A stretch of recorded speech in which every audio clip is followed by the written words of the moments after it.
ತಮಿಳುನಾಡು ರಾಜಕೀಯದಲ್ಲಿ ಭಾರೀ ಸಂಚಲನಕ್ಕೆ ಎಡೆಮಾಡಿಕೊಟ್ಟಿದ್ದ DMK files ಭ್ರಷ್ಟಾಚಾರದ ಆರೋಪಗಳಿಗೆ ಸಂಬಂಧಪಟ್ಟ ಹಾಗೆ ತಮಿಳುನಾಡು ಬಿಜೆಪಿಯ ಮಾಜಿ ಅಧ್ಯಕ್ಷ ಕೆ ಅಣ್ಣಾಮಲೈ ಅವರಿಗೆ ದೊಡ್ಡ ಕಾನೂನು ಜಯ ಸಿಕ್ಕಿದೆ.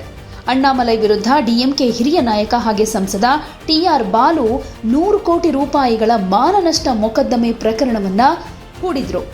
ಈಗ ಅದನ್ನ ವಾಪಸ್ ಪಡೆಯುವಂತಾಗಿದೆ. ಈ ಬೆಳವಣಿಗೆಯ ಬೆನ್ನಲ್ಲೇ ಎಕ್ಸ್ನಲ್ಲಿ ಸುದೀರ್ಘ ಪೋಸ್ಟ್ ಹಾಕಿರುವ ಕೆ ಅಣ್ಣಾಮಲೈ, ನಾನು ಡಿಎಂಕೆ ಫೈಲ್ಸ್ ಮೂಲಕ ಡಿಎಂಕೆ ನಾಯಕರ ವಿರುದ್ಧ ಮಾಡಿದ್ದ ಪ್ರತಿಯೊಂದು ಭ್ರಷ್ಟಾಚಾರದ ಆರೋಪಗಳಿಗೂ ಇಂದಿಗೂ ಬದ್ಧನಾಗಿದ್ದೀನಿ ಅಂತ ಮತ್ತೊಮ್ಮೆ ಗುಡುಗಿದ್ದಾರೆ. ಹಿಂದಿನ ಡಿಎಂಕೆ ಸರ್ಕಾರದ ಅವಧಿಯಲ್ಲಿ ಸಿಎಂ ಸ್ಟಾಲಿನ್ ಕುಟುಂಬ ಹಾಗೆ ಪಕ್ಷದ ಪ್ರಮುಖ ನಾಯಕರ ಬೇನಾಮಿ ಆಸ್ತಿ ಮತ್ತು ಭ್ರಷ್ಟಾಚಾರದ ಜಾತಕವನ್ನ ಅಣ್ಣಾಮಲೈ ಡಿಎಂಕೆ ಫೈಲ್ಸ್ ಹೆಸರಿನಲ್ಲಿ ರಿಲೀಸ್ ಮಾಡಿದ್ರು. ಇದರಲ್ಲಿ ಟಿಆರ್ ಬಾಲು ಮತ್ತು ಅವರ ಕುಟುಂಬದ ಒಡೆತನದಲ್ಲಿದೆ ಎನ್ನಲಾಗಿರೋ ಕೋಟ್ಯಂತರ ರೂಪಾಯಿ ಮೌಲ್ಯದ ಕಂಪನಿಗಳು ಹಾಗೂ ಆಸ್ತಿಯ ವಿವರಗಳೂ ಕೂಡ ಇದ್ವು.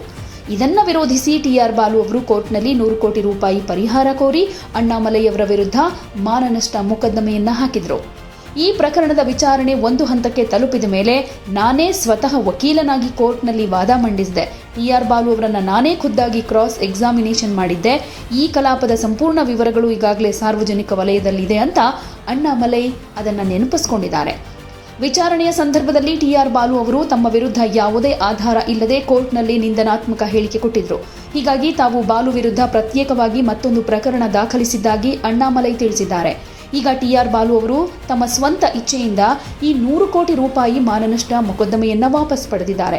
ಕೇಸ್ ಮುಂದುವರಿಸಬೇಕಾ ಬೇಡವಾ ಅನ್ನೋದು ಅವರ ನಿರ್ಧಾರ ಆಗಿತ್ತು, ನನ್ನದಲ್ಲ ಅನ್ನೋದನ್ನ ಸಿಂಗಂ ಇಲ್ಲಿ ಸ್ಪಷ್ಟಪಡಿಸಿದ್ದಾರೆ. ಕಾನೂನು ಹೋರಾಟದಲ್ಲಿ ತಮಗೆ ಬೆಂಬಲವಾಗಿ ನಿಂತ ಬಿಜೆಪಿ ಕಾನೂನು ಪ್ರಕೋಷ್ಠದ ವಕೀಲರಾದ ಪಾಲ್ ಕನಕರಾಜ್ ಹಾಗೂ ಕುಮರಗುರು ಅವರಿಗೆ ಅಣ್ಣಾಮಲೈ ಧನ್ಯವಾದ ಅರ್ಪಿಸಿದ್ದಾರೆ. ಸತ್ಯಕ್ಕೆ ಯಾವಾಗಲೂ ಜಯ ಸಿಗುತ್ತೆ ಅಂತ ತಮ್ಮ ಪೋಸ್ಟ್ನಲ್ಲಿ ಬರೆದುಕೊಂಡಿದ್ದಾರೆ. ಈ ಮಹತ್ವದ ಬೆಳವಣಿಗೆ ತಮಿಳುನಾಡು ರಾಜಕೀಯದಲ್ಲಿ ಅಣ್ಣಾಮಲೈ ಅವರ ಮುಂದಿನ ದೊಡ್ಡ ಹೆಜ್ಜೆಗೆ ಇನ್ನಷ್ಟು ಬಲ ಕೊಡಲಿದೆ. ಇತ್ತೀಚೆಗಷ್ಟೇ ಅಣ್ಣಾಮಲೈ ಅವರು ತಾವು ಶುರು ಮಾಡಿರೋ ವಿ ದಿ ಲೀಡರ್ಸ್ ಸಾಮಾಜಿಕ ಚಳವಳಿಯನ್ನ ಇದೇ ಜುಲೈ ತಿಂಗಳಲ್ಲಿ ಅಧಿಕೃತ ರಾಜಕೀಯ ಪಕ್ಷವಾಗಿ ಪರಿವರ್ತಿಸುವುದಾಗಿ ಹೇಳಿಕೊಂಡಿದ್ರು. ರಾಜ್ಯದಲ್ಲಿ ಭ್ರಷ್ಟಾಚಾರ, ಕಳಪೆ ಆಡಳಿತ ಮತ್ತು ಮಿತಿ ಮೀರಿರೋ ಮಾದಕ ದ್ರವ್ಯಗಳ ಹಾವಳಿಯ ವಿರುದ್ಧ ಜನಪರ ಪರ್ಯಾಯ ಶಕ್ತಿಯಾಗಿ ಈ ಹೊಸ ಪಕ್ಷವನ್ನ ಮುನ್ನೆಲೆಗೆ ತರೋದಕ್ಕೆ ಪ್ಲಾನ್ ಮಾಡಿದ್ದಾರೆ. ತಮಿಳುನಾಡಿನಾದ್ಯಂತ ಸುಮಾರು 50 ಲಕ್ಷ ಸದಸ್ಯರನ್ನ ನೋಂದಾಯಿಸಿಕೊಳ್ಳೋ ಗುರಿ ಇಟ್ಕೊಂಡಿರೋ ಅಣ್ಣಾಮಲೈ ಅವರಿಗೆ ಈ ಕೋರ್ಟ್ ಕೇಸ್ ಮುಗಿದಿರೋದು ಆನೆ ಬಲ ಸಿಕ್ಕಾಗಿದೆ. ಯಾವುದೇ ಸುದ್ದಿಯ ಅಪ್ಡೇಟ್ ಅನ್ನ ಮಿಸ್ ಮಾಡ್ಕೊಳ್ಬಾರ್ದು ಅಂದ್ರೆ ಈಗ್ಲೇ ಒನ್ ಇಂಡಿಯಾವನ್ನ ಸಬ್ಸ್ಕ್ರೈಬ್ ಮಾಡಿ. ನಿಮಗೆ ಬೇಕಾದ ಭಾಷೆಯಲ್ಲಿ ಎಲ್ಲಾ ಸುದ್ದಿ ತಿಳಿಬೇಕು ಅಂದ್ರೆ ಒನ್ ಇಂಡಿಯಾ ಆಪ್ ಅನ್ನ ಡೌನ್ಲೋಡ್ ಮಾಡ್ಕೊಳ್ಳಿ.